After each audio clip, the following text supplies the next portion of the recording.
Well, no doubt it's something we've all done before. Some of us more than others. Procrastinate. You sure you want to do this right now? Yeah. Okay.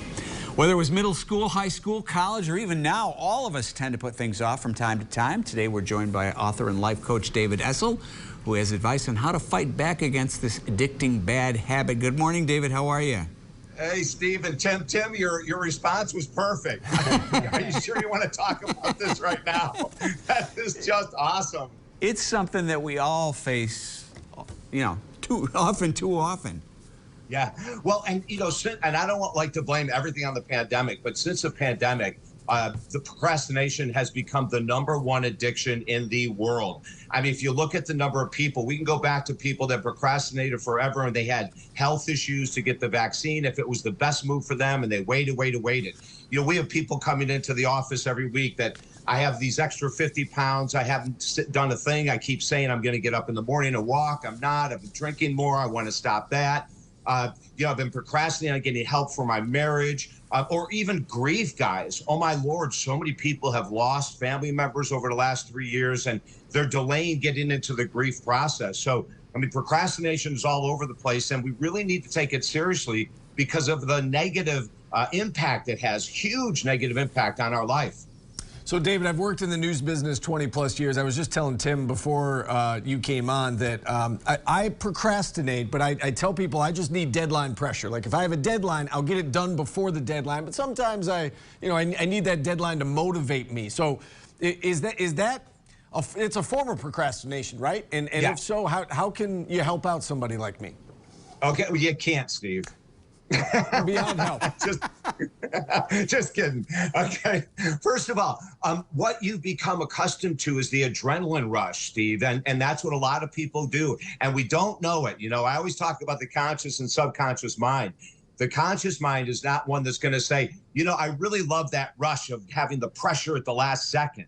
But when we do it over and over, and maybe we've started it in elementary school, it becomes a pattern in the subconscious mind, and we kind of like that pressure. I've had clients say that I become more creative at the last minute. When I'm forced to stay up all night and finish a project, I become more creative. But here's the downside to it. The downside is during that time, you should be doing something towards that project, and you're not. You're hurting your confidence, self-esteem, and integrity. Integrity is called walking your talk. So whether you're talking to yourself, okay, I'm going to get up tomorrow morning and begin this project, walk around the neighborhood, do whatever, and then we decide not to do it, we're hurting our own integrity. But the #1, to answer your question, Steve, the #1 thing to do is to get an accountability partner. When you set a goal and you say, I'm going to do this 5 days a week, or this 4 days a week, or whatever it might be, find someone to check in with you, or find someone to do it with you. And then that way you have someone who's got your feet to the fire. It's the best way to shatter procrastination. David, you've been pretty open with us about the loss of your dad, and you mentioned earlier about grief and avoiding grief. It's really important to go through that process, isn't it? Yeah, Tim, it's crucial, and most of us don't, because we've been told that grieving is all about mourning, is all about sadness, is all about the past, it's all about what we're not going to get in the future. And while all of that is a part of grief, Tim, there's a huge other side of it when we do the work. And we encourage people, don't procrastinate on grieving the loss of a dog, a house, a partner, a mom or dad or sibling that's happened during this pandemic. We need to get into action. And when we get into action and start working with professionals, especially, where that you're venting and you're releasing that mourning, sadness, and the loss, there's something really fascinating that happens. And you mentioned my dad. I lost my mom and dad in the last 1.5 years. It's just been crazy.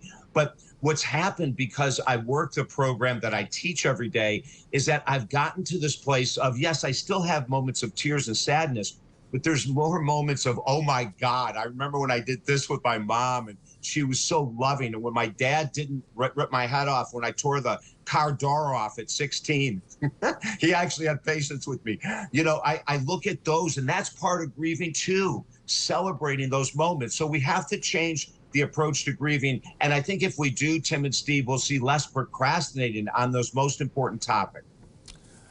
All right, David, real quick, we got about 20 seconds left. We talked about the negatives of procrastination. What are the positives of shattering procrastination? Got about 20 seconds. You feel awesome about yourself. Your self-confidence goes up. Your self-esteem goes up. Your self-worth goes up. And you become a more productive part of your family, work, everything, Steve and Tim.